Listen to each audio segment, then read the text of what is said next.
Hi everyone, welcome, and I hope you'll enjoy today's webinar on self-paced learning and certificates using Sakai and Drupal. I'm Monat-Jacobs, Director of Training and E-Learning Initiatives at Longsight, and I'll be moderating today's session. Today's session will discuss some of the options that are available for using Drupal in conjunction with Sakai to support specific organizational needs that may differ from traditional institutional course enrollment. Sakai and Drupal can be configured to support professional development and recertification, competency-based learning, and other non-traditional course needs through features like self-registration, payment, badges, and certificates. Now, before we get started, I just have a few housekeeping details that I want to go over. We are recording today's session, so you'll get a link to the recording after the event. You can also view previous sessions on our YouTube channel if you missed any of those. During the session, if you could go ahead and post any questions in the question text box.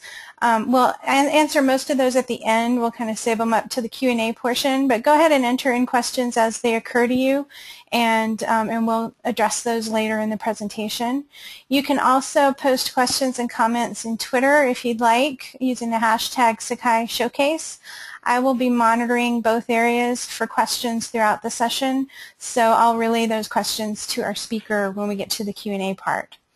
And as always, if you have any follow-up questions or if you'd like to volunteer to be a presenter for a future session, please contact me at wilma@longsight.com.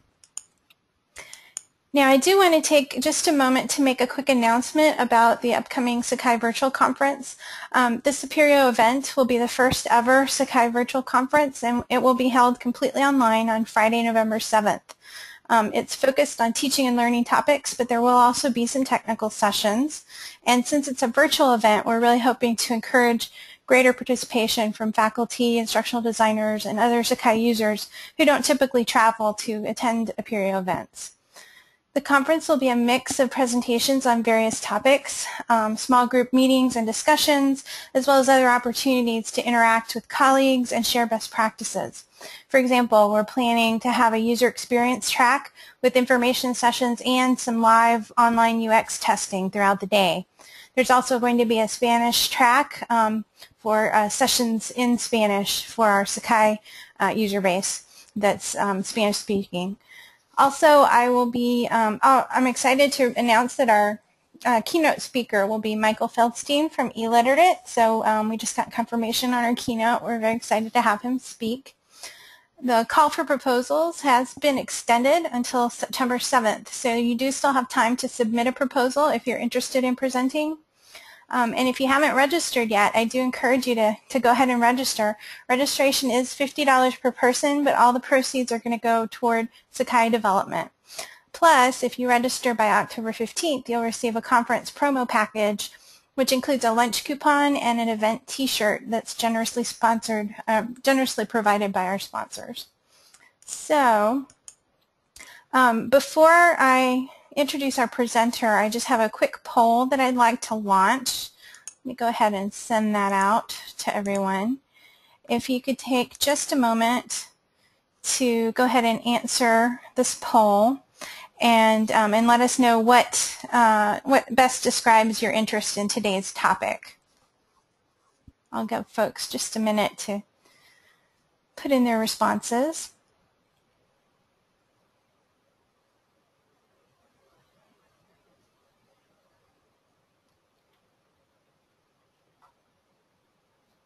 Okay, I'm going to go ahead and close the poll and share it out to everyone. So you can see most of us here today are curious about the possibilities.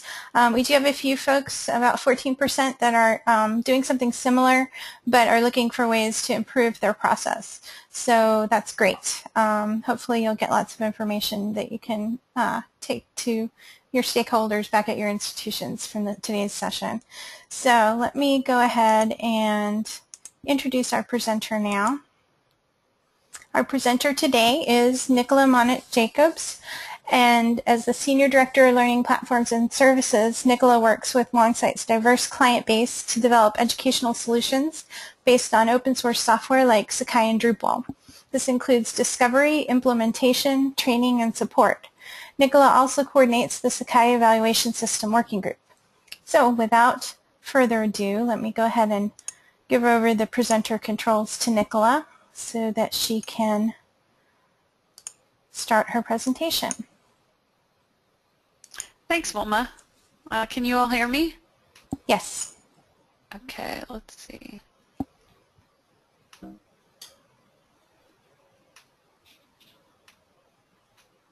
Okay. How does that look? Can you see my screen? Yes. Okay. So thanks everyone for joining today's webinar. Hopefully we can answer some of the questions and give you some more information about what's possible. This is, some of this material was previously presented at the 2012 maybe or 2013 Apereo conference. I think it was 2 years ago that I presented some of this information. So some of it, if you were at that session, if you were able to be at that session, some of that will be a repeat. But hopefully we can also answer some questions too at the end of the session if people have more, want to explore the topic a little bit more. So essentially this topic sort of grew out of a need that we had at Longsight. So, in addition to providing support for Sakai, we also provide support for a variety of other open source products that either were developed for higher education or could be used in higher education. And we also use a lot of open source products internally as well for our own sort of needs for our clients. So, while we love Sakai and it's great for higher ed, we found that there were folks that wanted to use Sakai in sort of more of a non-traditional way. So when I say non-traditional, I mean sort of a not strictly traditionally higher ed purpose. So this is the description that I used when I presented this at 2 Apereo conferences ago. Basically, what we saw was clients that we already had were interested in, extending the use of Sakai into sort of non-higher ed traditional environments. So these would be either self-paced courses, where you don't necessarily have an instructor sort of guiding the class to the material, professional development needs and recertification needs, and also just like personal enrichment classes. We also started to get some new clients in certain medical areas or, health sciences schools that were interested, they came from a higher ed background, but they were interested in sort of this sort of recertification and lifelong learning for medical professionals as new things, become available, new technologies become available. They need to make sure that these medical professionals are recertified on a regular basis. So, and there's also applicability for self-paced courses in the higher ed context as well. So, when we started getting these new clients or existing clients who had these additional needs, it's made us realize that there are some things that Sakai was never designed to satisfy. So Sakai assumes that you have some kind of way to get users into the system from some other system on campus in a traditional higher ed environment. So in a normal college or university, you would have, a registrar, you would have, some mechanism for students to register for courses and to pay for them, and a student information system that would hold all that data that lives outside your learning management system. But for a lot of these folks who are newly coming to us, they didn't have any system to do that yet. So they wanted the solution that they got from us to incorporate that as well.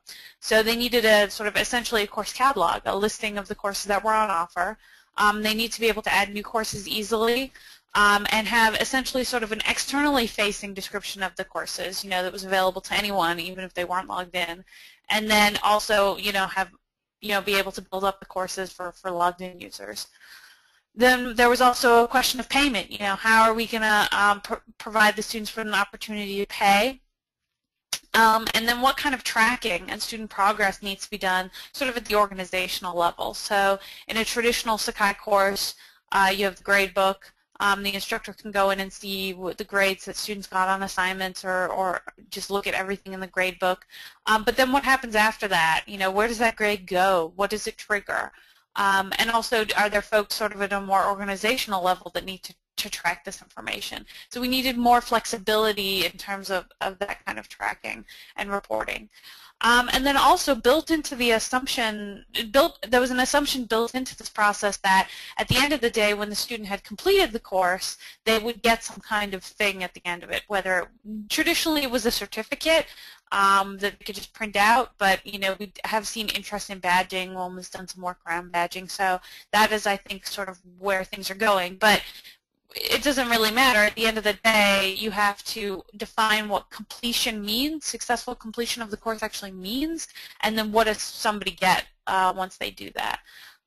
The concept of completion is confusing too, because in a normal higher ed course you have your grade at the end of the day. It's an aggregate of all the work that you've done in the course. What is your grade?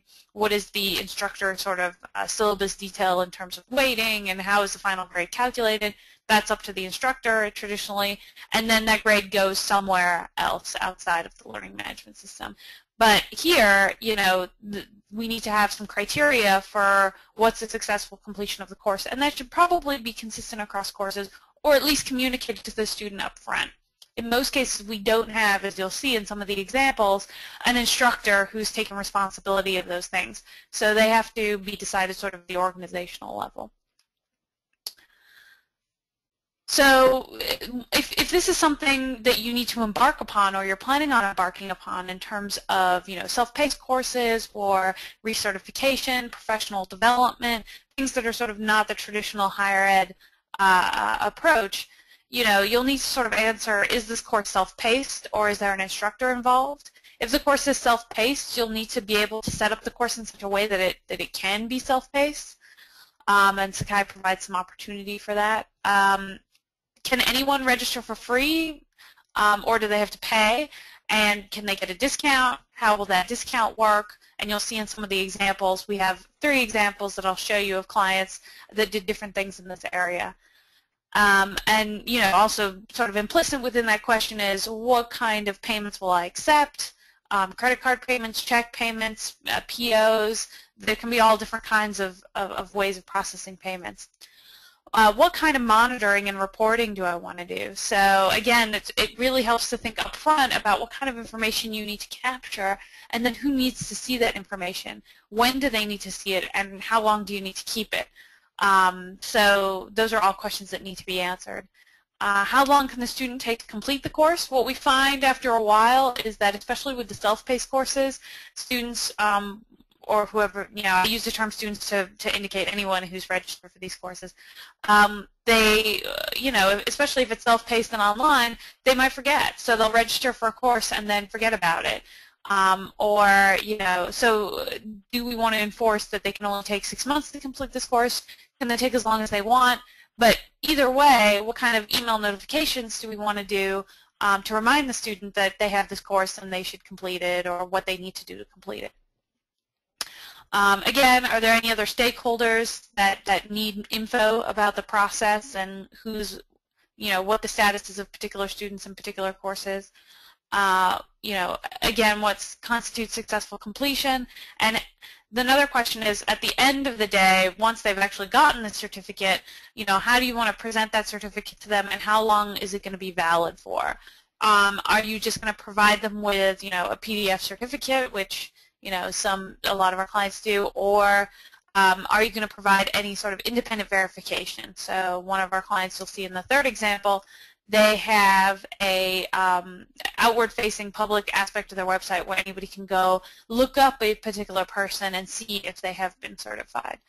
So there's obviously privacy concerns there as well. So that's another area that you can think about. So in our first use case, this particular client was basically related to, they run a government-funded program that relates to certification of social science skills. So they have folks, the whole point of it is, even though it's funded by the U.S. government, is to provide an opportunity for folks in other countries to become certified at a certain level in terms of various social science skills and statistical analysis and various report writing and stuff like that. A lot of this relates to tracking health concerns in developing countries. So it's in the U.S.'s best interest to support these efforts.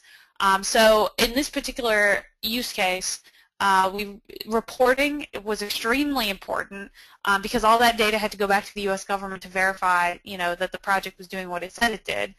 So those reports really needed to be ironclad and reliable.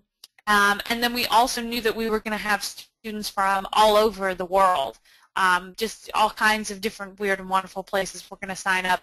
So we had to make sure that we had low bandwidth versions of the course. We had to make sure that it was accessible from all these different places. We had to have folks test it from various different places. So that was a specific concern with this use case. One of the things that makes this particular example nice is that because the project was funded by the U.S. government, the courses were free. So we didn't have to worry about any payment processing, thank God. So that was easy, but we did still need people to register and give us a little bit of information about themselves for our reporting purposes. But we did want that self-registration to be super simple. So initially we sort of flirted with the idea, especially since there wasn't any payment requirement, that we would just use Sakai by itself. And so, Sakai does provide the opportunity for there to be a site browser that's available to people when they're not logged in on the what we call the gateway page. And you can enable folks to be able to create an account and then add themselves to the course, but it's not exactly intuitive.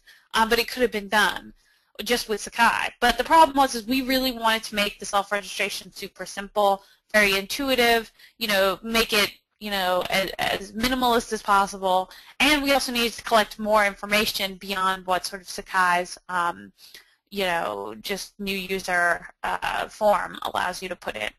So that was where we got to the point where we thought, okay, we need to bring Drupal into this.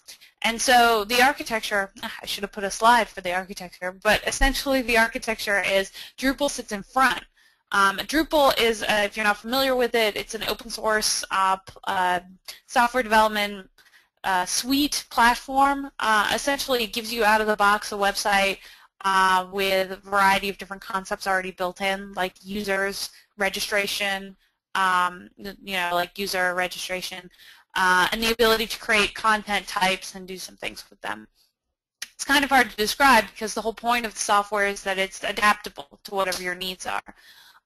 So we use it internally as a platform for various things like our administrative portal that we provide to our clients.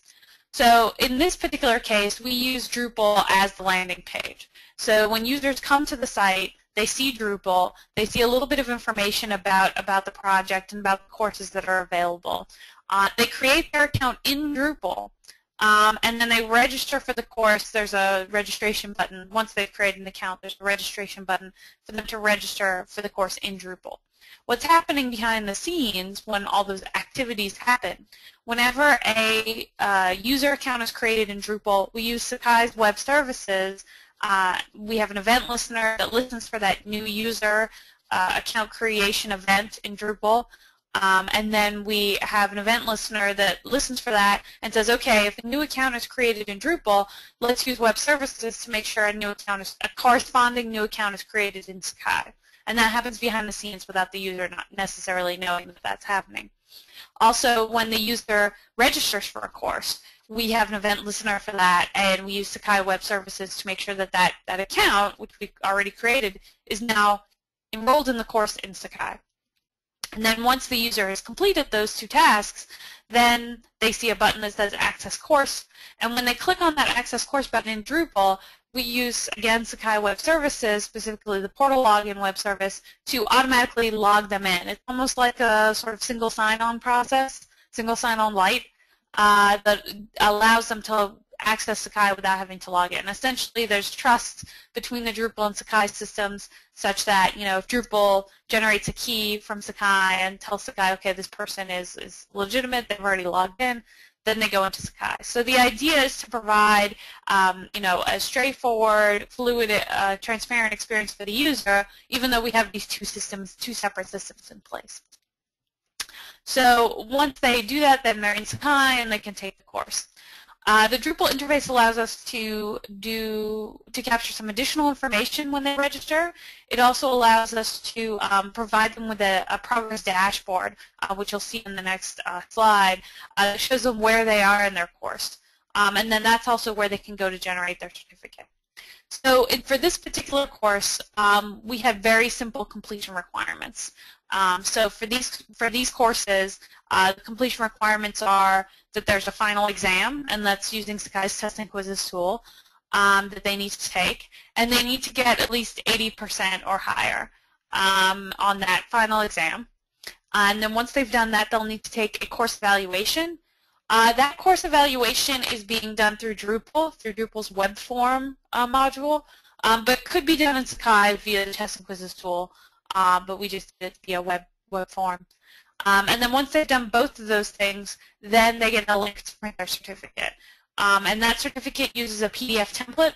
It uses Drupal's View PDF module. It's an extension to the Views module that allows us to specify a PDF template and then on the fly write into that PDF their name, their completion date, and then present it to them for printing. They can come back to the site and reprint their certificate at any time. And as far as I'm aware, it does not expire. So one of the complex reporting needs that came out of this was, we needed to report things about where the users were coming from, what countries were represented by those users. And one of the things we had to be careful about was the fact that these reports could not change. So we would do quarterly reporting or yearly reporting, and in a particular quarter we might say, oh, we had this many users from Nigeria who signed up for courses. If I wanted to generate that report 6 months later, that number had to be the same. And what we found was sometimes those numbers were changing slightly because users were going in and changing their country, when they moved from one country to another. And because those reports were sort of live, it was updating those numbers. So they had changed from what they had been when we reported them to the government. So we need to do some caching there to capture sort of their country registration at the time of registration. That was like a new thing that sort of came up through the course of the project that we had to go back and fix. So the other thing that we had to do was migrate some data from the legacy system.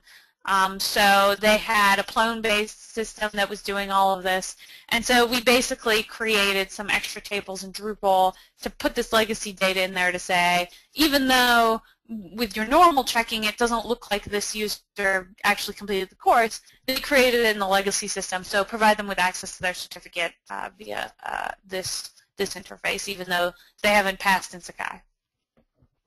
So this is a screenshot of the dashboard. So what we found early on was that having a progress dashboard for students was really important because in this use case it's pretty simple what you need to do to complete the course, but in other examples you'll see later there's a lot of steps that are necessary to create the course. And Drupal allowed us to have a totally customized dashboard that would tell the student exactly what they needed to do for each course. And we had that flexibility to create that dashboard in Drupal as part of the user's account. So you can see in this particular example, this is the student's dashboard. I'm registered for a bunch of different courses, some of which are in other languages, although I admit my Vietnamese is a little bit rusty. You can see that there's a link here for each course that has access course materials. Another thing that's also worth mentioning is that even after the course is complete and the student has printed their certificate, they can still continue to access course materials, so there's no expiration on that access, but that's not the case for all the clients that we worked with. You can see the final exam column. They were allowed to take the final exam as many times as they wanted until they passed. So the data that you see for each course there is actually being gotten from Sakai via web services in real time. So whenever I load this page, it's for each of these courses, it's doing a web services query out to Sakai to get, did this user do the final exam in these courses, and, what was the score? So you can see, some courses I passed and some courses I didn't get 80%. And then the next column is the evaluation link, which is links to the evaluation I need to take. And then once I've done both of those things, then I have a link to print my certificate. And when I click on print certificate, I get the PDF that puts my name in on the fly. So that's a pretty simple example. Our second use case is a little bit more complex. So this was for accreditation for folks in the legal profession and in the judicial profession. So there was a lot of information that folks need to know about case law and the way that things are decided in various state levels. So they wanted the ability to present this information and provide certification for folks in this area. So in this particular scenario, they had some courses that were free and then some that were paid. And so here's the real strength of Drupal in this scenario, is that Drupal comes with a variety of payment processing gateways, the opportunity to link up to a variety of payment processing gateways really easily. So up till Drupal 7, you had a module called UberCart. And then now in Drupal 8, it's being replaced with something called the Commerce module. But the idea is that you could just drop in this module and then indicate, what payment gateway you were using, whether it's PayPal or Authorize.net, or they support a lot of the most common ones. And it would just be an interface where you could click, you could put in the information, and then now you can process payments. So it made it really easy and quick to add what could be a very complex thing. Most of the, payment that is the easiest is credit card, and that's why you need PayPal or Authorize.net or something like that. But you can also, both of these, UberCart and Commerce, allow you to indicate that there are other methods of payment. So you can accept checks if you want, or some other out-of-band payment process like a PO. So the idea is that somebody could, register for the course and say, oh, I'm going to pay with check, and then essentially their registration is pending. They don't get added to the course, and then once the folks receive the check and process it and it clears, then they have an administrative ability to go in and essentially move that person's account from sort of pending into, okay, payment was received, it's complete, you can now enroll them in the course. So Drupal gives them an interface to do that, and then, the rest of the stuff happens automatically. So just like with the first use case, whenever somebody creates an account in Drupal, it creates an account in the Sakai system. If they successfully register for a course, we listen to that event and we enroll them in the course over in Sakai. And then they have a link to access the course and they can get in without having to log in. That was initially what we developed for them, and then later they wanted to add the ability to provide certificates not just for completing the course overall, but also individual certificates for different modules that they had in the courses. So their courses were divided up into, say, 10 modules, and at the end of each module you would take an assignment, or you would do an assignment or take an assessment, and if you completed that and got a grade on it, they wanted to have a certificate for that as well. But they did not want to provide certificates for all courses that were participating in this registration process, just some, and when they also only wanted to provide certificates for assessments and assignments on sort of a case-by-case basis. And then they just wanted very simple reporting, basically who completed the courses. So one of the things that we did for them, this is an example of sort of the simple report, was that, we said what course they, took, and then, what assignment it was or what quiz it was and what the score was. We also provided, I didn't put a screenshot of it in here either, but we provided an ability for them for it to list for administrators, here's all the courses in the system, here's all their assignments. Do you want to enable certificates for a particular course? Do you want to enable certificates for particular assignments? And then the user has the ability to essentially have a dashboard and generate their certificates. I can show a screenshot of that. I didn't put it in here. So in the third use case, this was a medical skills certification project. So in this particular project, there were complex certifications requirements. So it wasn't just, completing a test or completing a couple tests. There were other things that folks needed to do, and various pieces of evidence that they need to provide along the way. So the dashboard in this particular example is a little bit more complex, and I'll show it to you in a second.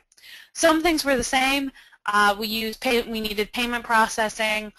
We needed, account registration, course registration, and that all happens in the same way as it does in the other use cases. But the other thing is that in addition to just, allowing students to register for particular courses with, by paying for the full amount of the course, they also wanted the capability to have hospitals pay for a bulk amount of seats up front and then provide those keys or those coupons to students who then would just need the coupon code to get into the course. And they would either get into the course for free because it had already been paid for by their institution, their organization, or they might have to pay some minimal card fee, like $10. So we need to be able to accommodate those scenarios as well. So one of the things that was nice was that the UberCart module in Drupal is very extensible, and so people have extended it with a lot of different other options. So there was already a coupon extension to UberCart that we just dropped in, and we found that we could configure it to work the way that we wanted. So we got that interface, the ability for them to generate those coupon codes and everything for free just by dropping in that module. They also wanted to be able to have organizational representatives at these various hospitals and organizations to track student completion. So we could do that based on what key they use to register, and we could make a dashboard just for those folks. And then there were also 2 different moments through the process of the workflow where a certificate could be generated. So I'll show you what that looks like. So this is the dashboard that the student would get for one single course. And this is the simpler course. Some of the other courses had even more complex requirements. So for this course, we're trying to provide essentially a timeline of what the student needs to do to move through the course. So in this particular case, they've already registered for the course, obviously. Then they need to access the course. Once they access the course, they are presented with a pre-test via the test and quizzes tool that they need to take. They just need to take it. Doesn't matter what the score is. It's just a pre-test. And then once they've reviewed all the course materials, then they take the post-test. And that one, they need to get, I think it's also 80% on that to pass. But they can take, and another thing that was different here was that although they can take the pre-test as many times as they want, they can only take the post-test 3 times. And then after that, they need to re-register, pay again, come back later. So we're using Sakai's test and quizzes built-in capabilities to limit those attempts to 3. And if they've gotten a good grade on the post-test, they have to take an evaluation. Again, we're using Drupal's web form for this evaluation. They also, once they get to that point, if they've completed the course and they've taken the evaluation, they can get sort of what's called a CE or CME certificate, which, again, we're doing the same way. They gave us a PDF template, and then we overlay the user's information. That's sort of like an initial certificate of completion. But then, and they get that, and then they have to upload a proof that they have done life support certification through some other provider. That's verified. So if I click on see uploaded cards or upload new card, then I get an interface to upload sort of a scan or an image of my life support certification card that I might have gotten from some other organization or provider. That is then reviewed by administrators of the system, and then once, if they review it and they say that it's valid and they approve it, then I can finally get my certificate card, which is, again, a PDF, but it's a small card that I could potentially cut out and keep in my wallet. So the interface for the student to upload the BLS certification, the basic life support certification, it was relatively easy to build that in Drupal because Drupal has capabilities to allow users to upload files and stuff like that. So it was pretty easy to whip together this dashboard based on either components that Drupal was already providing, and they just need to be sort of stitched together, or getting data from Sakai based on web services like the scores, the test scores. So, again, one of the things that I've learned about this process that was a really good takeaway was, who needs to see the reports, how important reporting was. So, we provided some basic reporting, but I think a lot of folks don't really realize up front what kind of reporting needs they'll have. So it's worth taking a little bit of time up front to sort of tease that out and say, okay, who needs to see what, and would there ever be a scenario in which we want this person to see that? How granular does that reporting need to be? What types of data do we need to know about users? Like in the first example, we needed to know what country they were coming from. And then how long do you need to keep reports? Do they need to stay consistent? Can they be sort of live reports that get updated on the fly? One of the things I also learned was for performance reasons and also for reporting reasons, there was some Sakai data that we wanted to essentially cache in Drupal. So it's not very good practice to keep duplication of data, but we would take some data from Sakai and cache it locally in Drupal because that allowed us to do custom reports on that data. So information about whether users had passed courses or whether they had passed tests, we would get that from Sakai via web services, but we would also keep it locally and update it on a regular basis so that we could more effectively utilize Drupal's built-in reporting tool, the Views tool. So that was kind of a lightning overview of each of these three examples, but I'm sure folks have a lot of questions. So this is sort of the point where I was going to throw it open to questions and just see if people wanted to dig in a little bit more to any of these examples or had specific questions about how certain things were handled. Okay, we have had a few questions that came in. I'll just kind of read them off in the order that they came. First question is, what student tracking features are included and are e-portfolios considered as well if you're pulling data from Sakai? Mm-hmm. So I think the important thing to take away at this point from this presentation is that this is not what you may have noticed in the three examples is that each example was pretty customized for each client.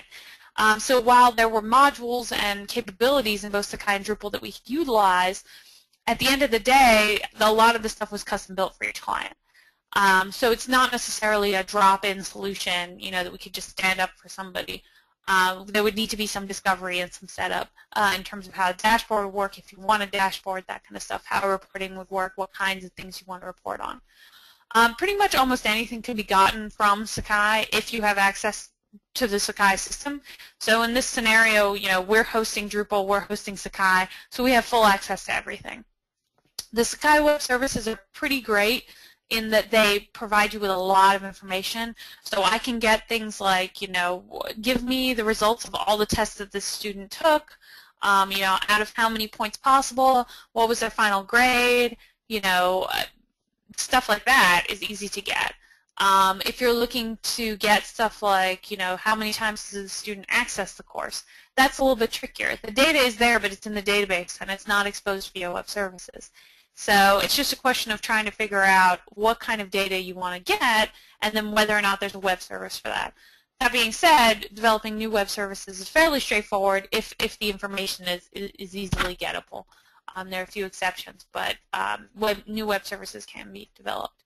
In terms of portfolios specifically, it really just depends on what kind of information you want to get from portfolio sites. Portfolio sites participate in a lot of the same things that course and project sites do in terms of, enrollments and grades and things like that. But if you're looking to get more portfolio-specific information, like, for example, if you're using the matrix tool and you want to see, information about where the student is in sort of their matrix, what areas have they satisfied, what do they still need to. I don't believe that there's an existing web service that would get you that information, but it's something that could potentially be developed. Okay, cool. What about other gamification elements, such as leaderboards or other individually designed gamification scenarios? Have you done any work with that, or is there capability for that? Yeah, to a certain extent, Drupal gives us a lot of flexibility. So we can develop this interface sort of almost any way a client would want, although obviously more customizations and more features is more money and more work. Most of the clients in these three examples, mostly they came from sort of a more traditional certification background, so that's why all three of them had an emphasis on PDF certificates, because that was sort of the mentality that they felt comfortable in. Gamification and various gamification elements are becoming more popular. So far we haven't had anyone contract with us to do something like that, but you could easily replace the certificate with a badge. You could easily add something like a leaderboard. I think it would just be a question of hashing out what are any privacy concerns, if any. But the data is there, so it's relatively easy to whip together various views on it in Drupal. And that was one of the reasons why we liked using it so much. Although specifically relating to anything about badges, Wilma, you'd probably be better able to answer it than me, only because of your work with the Sakai badging site. Well, if anybody has badging questions, you can contact me offline. I don't want to take over. So next question on here is what kind of student information can be aggregated over a class or a group of students? So I know you gave us a few examples. Maybe if you could talk a little bit about other types of web services that people could grab from Sakai. Yeah, I mean, it's ultimately any information is available. Some of the things that we've done for other clients, we have one client where we've developed a user sort of reporting tool that we use Drupal. We use Drupal to develop it. It does use web services. It does use some database. It does get some information from the Sakai database, and essentially what it does is it tries to show how active users are in sites. So a lot of times for totally online programs, you need to have some kind of time on site requirement for your accreditation. So if it's totally online, it's hard to say how many hours the course is for accreditation purposes. So for some of our totally online folks, they need to say how much time the student spent in the course. Also, monitoring student activity is important. We want to make sure nobody's falling behind. So we want to see who are the people who are accessing the course the least, and see if we can reach out to those students. So that data is not necessarily available via web services. It can be derived from the database. So we have done a custom Drupal sort of solution where we get that data from the database and then analyze it and then generate a list of students, how much time they spent on the site, and then we organize their activity into quartiles. So you could say these students are in the lower quartile when it comes to activity in the site. So that's something that can be done, but it definitely requires some work and also some decision making about how do you want to see that data and stuff like that. You can always get data on where folks are with sort of activities like completing assignments or assessments, anything that they can be graded on. There are web services to be able to get that data out of the gradebook, out of the assignments or assessments tools, so you can get that information. And you can always get the list of who's in the course currently and stuff like that. Okay, can you talk a little more about which pieces you actually used that were more on the Sakai side and what parts were Drupal? Maybe for some of our listeners who aren't as familiar with the capabilities of each of those platforms. Mm-hmm. So Sakai provides a great the course delivery platform really well. So in Sakai, you're going to have courses, you're going to have students enrolled in those courses. Most of the clients, when they first come on board with a project like this, it's all about the course materials. So folks are uploading stuff into the Sakai resources tool. They're presenting that information to users in various ways. What's important to note is in all three of these scenarios, we did not develop the course content. So most of the times the clients develop that course content on their own, they already had it, or they might contract with another organization, another company to help them develop that course content. Some of our folks developed it in SCORM, which I would not recommend, but we have other folks who are developing HTML5 based sort of interactive widgets. I found with a lot of these folks having an interactive sort of multimedia experience was more important to them than maybe it is in a traditional higher ed course. So some folks are using the lessons tool in Sakai. So the lessons tool provides you with the ability to create sequence content. The lessons tool is really important for self-paced courses because it allows you to set up sort of gating. So you can say, okay, they need to take this quiz before they can proceed on to the next module, stuff like that. So our folks are using a variety of different Sakai tools to present their course content. And then most folks are using the tests and quizzes tool, especially for the self-paced courses. So for self-paced courses, you're not going to have that instructor involvement. So you want to stay away from things like assignments, which need to be graded manually, and go towards things that can be graded automatically. Like in tests and quizzes, you have multiple choice, fill in the blanks, stuff like that. Those can be graded automatically, so they're more appropriate for a self-paced course. So those are primarily the Sakai tools that our clients are using, but ultimately it's up to them to use the tools that they need in Sakai to accomplish the learning activities that they want to have the students go through. And on the Drupal side, Drupal comes built in with concepts of user registration, so we don't have to build anything related to that we get that for free. And then we're dropping in several Drupal modules. So we're dropping in usually UberCart for payment processing. We're utilizing Drupal's Views tool, which I think is built in to generate certain dashboards and reports. And then we're also using the web form tool to generate those evaluation forms. But again, like I said, you could use Sakai's Test and Quizzes tool for that if you wanted. It does have the ability to create surveys. And so the thing where we had to spend most of the time, the development time, was in sort of upfront, defining what the requirements were, defining what completion was going to be like, what was the student experience going to be like, and then we had to implement that, and that meant sewing together various pieces of functionality and using Drupal basically as the glue, and using custom code often in Drupal as the glue. So there was a little bit of custom code in terms of stitching all these pieces together to provide that sort of seamless experience for the end user. I don't know, did that answer the question? I'm not sure if it did. I think it did. If the person who asked it has any other questions, if you could go ahead and type those in. Yes, it looks like that was good. Okay, cool. Do we have any other questions? I've gotten kind of to the end of the list for what's come in so far.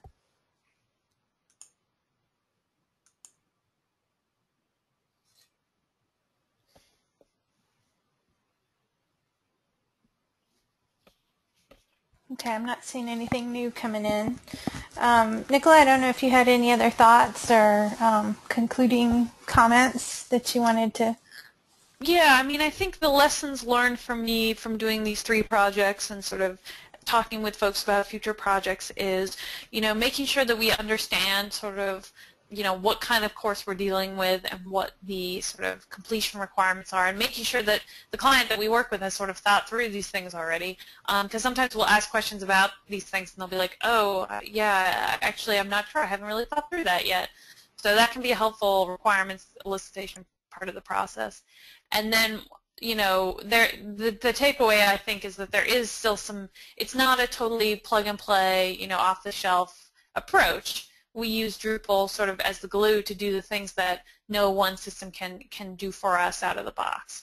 So it's not a solution to pursue if you're just looking for something out of the box, plug-and-play, off the shelf. But if you do need something custom, it can provide you with the opportunity to develop that custom experience at relatively low cost.